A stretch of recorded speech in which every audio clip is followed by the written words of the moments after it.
Hi all, welcome back to my channel. இன்னைக்கு நம்ம ஒரு அன்பிரடிக்டபிளாக இருக்கிற ஒரு ஸ்பீஷியஸ் வைஃபை அப்படின்ற ஒன்று இல்லைன்னா எங்களால் உயிர் வாழவே முடியாது அப்படின்னு சொல்கிற ஒரு ஜெனரேஷனை பற்றி தான் பார்க்க போகிறோம். எங்கே பார்த்தாலுமே ஜென்சி ஜென்சி ஜென்சின்னு சொல்கிறாங்க.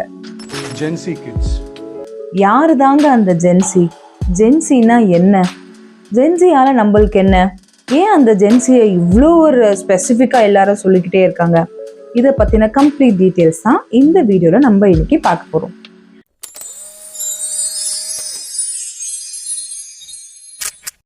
ஜென் இசட் அப்படின்னு சொல்லக்கூடிய அந்த ஜென்சி அப்படின்றத பற்றி தெரிஞ்சுக்கணும்னா ஜென் எக்ஸ் ஜென் ஒய்யை பற்றியுமே தெரிஞ்சுக்கணும். என்னடா ஏபிசிடி சொல்லி கொடுக்குறேன்னு பார்க்குறீங்களா? ஆக்சுவலாக அதே மாதிரியான ஒரு பேட்டர்ன் தான் XYZ, அதாவது Gen X, Gen Y and Gen Z.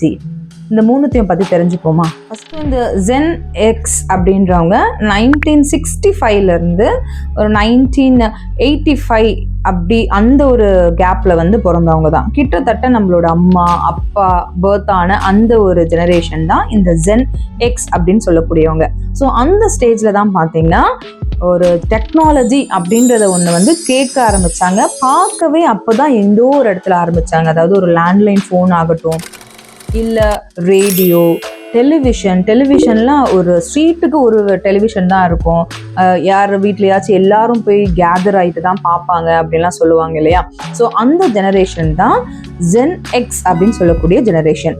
Next பார்த்தீங்கன்னா Gen Y. Gen Y பார்த்தீங்கன்னா கிட்டத்தட்ட 90s கிட்ஸோட காலம் தான் அந்த Gen Y ஆனது. அதாவது 1986 அப்போ இருந்து 1997 வரைக்கும் உண்டான காலம் தான் இந்த Gen Y அப்படின்னு சொல்லக்கூடிய அந்த காலம் கட்டம். ஸோ இந்த இடத்துல பார்த்தீங்கன்னா டெக்னாலஜி அப்படியானது கொஞ்சம் அதிகமாகவே ப்ளூம் ஆச்சு. இன்டர்நெட் அப்படின்றது நல்லாவே கொஞ்சம் ஃபெமிலியர் ஆகிட்டு வந்தது. ஸ்மார்ட் ஃபோன் அப்படின்றது வீட்டுக்கு அப்படின்னு ஒன்றாச்சு இருக்கும் அப்படின்ற மாதிரி ஒரு காலகட்டம். டிவி மோஸ்ட் ப்ராபப்ளி எல்லார் வீட்லேயும் ஒரு எஸ்டாப்ளிஷ்டு டிஜிட்டல் கேஜெட்டாக டிவி மாறிட்டு வந்தது. ஸோ இந்த ஜெனரேஷனை தான் Gen Y அப்படின்னு சொல்லுவாங்க. இதுக்கு அடுத்தது வந்தது தான் இந்த Gen Zன்னு சொல்லக்கூடியது. இந்த Gen Z ஆனது பிறக்கும் போதே ஒரு டிஜிட்டல் எரால பிறந்தது தான் இந்த Gen Z. அதாவது அவங்க டெக்னாலஜிக்குள்ள அடாப்ட் ஆகல, டெக்னாலஜி கூடவே பிறந்தவங்க. பிறக்கும் போதே ஸ்மார்ட் ஃபோன், பிறக்கும் போதே வைஃபை, பிறக்கும் போதே internet, high speed, AI, so இது கூடவே பிறந்தவங்க தான் இந்த Gen Z ஆனவங்க. ஸோ இது கூட மட்டும் கிடையாது, ஒரு யூடியூப் ஆகட்டும், இன்ஸ்டாகிராம் ஆகட்டும், ஃபேஸ்புக் ஆகட்டும், வைஃபை ஆகட்டும், இது எல்லாமே அவங்களோட ஒரு லைஃப்ல பிரிக்கவே முடியாத ஒரு அங்கமா சேர்க்கப்பட்டது. ஸோ இதுதான் Gen X, Gen Y, Gen Z ஓட ஒரு குட்டி இன்ட்ரோடக்ஷன். Gen Z அப்படின்னு சொல்லக்கூடிய இந்த ஜெனரேஷனை ஷேப் பண்ணது யாரு? இந்த ஜெனரேஷனை ஷேப் பண்ணது இந்த வேர்ல்டு தாங்க அப்படின்னு சொன்னால் நம்ப முடியுது அவங்களால? கண்டிப்பாக இந்த வேர்ல்டு தான். அது எப்படின்னு நான் சொல்கிறேன் பாருங்க. ஸோ இந்த வேர்ல்டு ஃபுல்லாகவே அவங்கள எப்படி எடுத்துகிட்டு போச்சுன்னா ஒரு ஃபாஸ்ட் ஃபார்வர்ட் மோட்லேயே அவங்கள கொண்டு போச்சு. எந்த பக்கம் திரும்பினாலுமே சோஷியல் மீடியா, எந்த பக்கம் திரும்பினாலுமே ஸ்மார்ட் ஃபோன், கை தட்டுற நேரத்தில் வேர்ல்டு வைட் நியூஸை இன்ஸ்டண்ட்டாக அவங்களால கொண்டு வர முடிஞ்சது.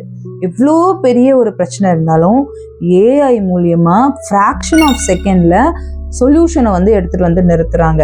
ஸோ இந்த மாதிரியான ஒரு காலகட்டத்தில் தான் அவங்க பிறந்து வளர்ந்துட்டு இருக்காங்க. அவங்களுக்கு மேலே அவங்களோட பேரண்ட்ஸ் எப்போ பார்த்தாலும் ஃபோனில் தான்.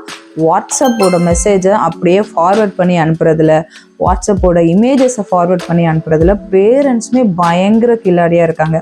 ஸோ இந்த மாதிரியான ஒரு விஷயங்களை பார்த்து பார்த்து அவங்க வளர்றது மட்டும் இல்லை, அது கூடவே சேர்ந்து தான் அவங்க அவங்களோட வாழ்க்கையவே நடத்திட்டு இருக்காங்க.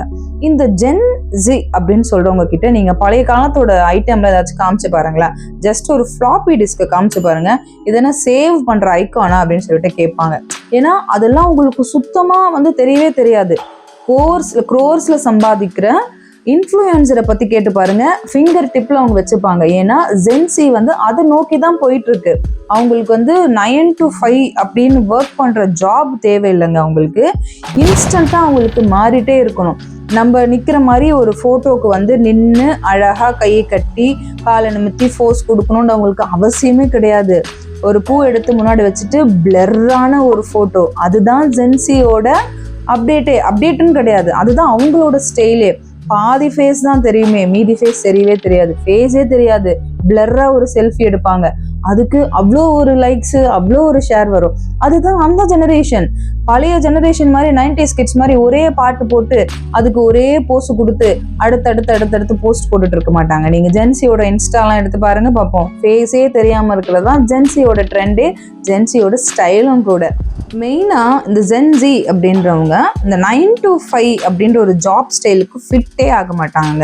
அவங்களுக்கு என்னன்னா, இந்த யூடியூப்ல அன்பாக்சிங் பண்ணி சம்பாதிக்கிறவங்கள பார்த்து வளர்ந்தவங்க இல்லையா, ஸோ அவங்க எப்படி அதுக்கு ஃபிட் ஆவாங்க? ஒரு இன்ஃப்ளூயன்சராகி சம்பாதிக்கிறது, ஃப்ரீலான்சிங் பண்ணுறது, ரிமோட் ஒர்க்கிங் கொடுக்கறது, தென் லேட் நைட் ஒர்க்கு, ஸோ இதெல்லாம் வந்து அவங்களோட ஸ்டைலாகவே அவங்க அடாப்ட் பண்ணிக்கிறாங்க. ஸோ எப்பவுமே தெரிஞ்சுக்கிறவங்க இவங்களோட ஸ்டைல் வந்து ஒரு ஜென் ஒய், ஜென் எக்ஸை விட கம்ப்ளீட்டாக டிஃப்ரெண்ட்டாக இருக்கும். ஈவன் லேர்னிங் ஸ்டைலே கூட பார்த்தீங்கன்னா ஒரு ஹேண்ட்ஸ் ஆன் எக்ஸ்பிரிமெண்ட்டை பேஸ் பண்ணி தான் இவங்களோட லேர்னிங் ஸ்டைலானது இருக்கும். மோஸ்ட்டாக வந்து கொலாபரேட்டிவாக லேர்ன் பண்ணணும் அப்படின்னு வந்து ரொம்பவே எதிர்பார்ப்பாங்க. இண்டிவிஜுவலாக படிக்கிறத விட கொலாபரேட்டிவாக ஒரு லேர்னிங் இவங்களுக்கு வேணும்னு நினைப்பாங்க. தென் குயிக்காக கரெக்ஷன் நடக்கணும்னு எதிர்பார்ப்பாங்க. இன்ஸ்டண்ட்டாக ரியலாக ஃபீட்பேக் இருக்கணும்னு எதிர்பார்ப்பாங்க. ஜஸ்ட்டு வந்து ஒரு ஐ வாஷ்க்காக நம்ம ஃபீட்பேக் கொடுக்குறதெல்லாம் இவங்க ஏற்றுக்கவே மாட்டாங்க. அந்த ஃபீட்பேக் ரியலிஸ்டிக்காகவும் இருக்கணும், இன்ஸ்டண்ட்டாகவும் இருக்கணும், குயிக்காக கரெக்டாக இருக்கணும் அப்படின்றத எதிர்பார்ப்பாங்க. அதே மாதிரி போய் பேஜ் பை பேஜாக 300 பேஜ் படி, 200 பேஜ் படிலாம் கிடையாது. ஷார்ட்டஸ்ட் மெத்தடாக எது கிடைக்குமோ அதை தான் இவங்க வந்து எதிர்பார்த்து தேடியே போவாங்க. ஆன்லைன் கோர்சஸ் படிக்கிறது, யூடியூப் வீடியோஸ் பார்த்து கற்றுக்கிறது, லேர்னிங் பை டூயிங் அப்படின்னு சொல்கிறாங்களா, அது இவங்க வந்து ரொம்பவே ப்ரிஃபர் பண்ணுவாங்க. படின்னு இல்லாமல் நான் செஞ்சு படிக்கிறேன் அப்படின்ற ஒரு ஜெனரேஷன் தான் இந்த ஜென்சி அப்படின்ற ஜெனரேஷன். ஜென்சியை பற்றி தெரியாதவங்களுக்கு இந்த வீடியோவை கண்டிப்பாக ஷேர் பண்ணுங்கள். இதுக்கப்புறம் அவங்க ஜென்சியை வியர்டாக பார்க்க மாட்டாங்க. கண்டிப்பாக ஜென்சி அப்படின்றது ஒரு ஃபியூச்சர் ஜெனரேஷன். வேர்ல்டு எவால்வ் ஆகிற ஃபாஸ்ட்டை விட அவங்க பயங்கரமாக எவால்வ் ஆகிட்டு இருக்காங்க அப்படின்றதையும் புரிஞ்சுப்பாங்க. ஸோ வியர்டாக யாருமே ஜென்சியை பார்க்காதீங்க. அவங்க தான் நம்மளோட நெக்ஸ்ட் ஜெனரேஷன், ஃபியூச்சர் ஜெனரேஷன் பார்த்துக்கோங்க. கண்டிப்பாக மற்றவங்களுக்குமே இதை வந்து ஷேர் பண்ணி கமெண்ட் அண்ட் லைக் பண்ணுங்க. நெக்ஸ்ட் வீடியோ உங்களுக்கு என்ன வேணும், எந்த டாப்பிக்கை பற்றி பேசலாம் அப்படின்றதையும் கமெண்ட் செக்ஷனில் கமெண்ட் பண்ணுங்க. நெக்ஸ்ட் வீடியோவில் உங்கள் எல்லாரையுமே சந்திக்கிறேன்.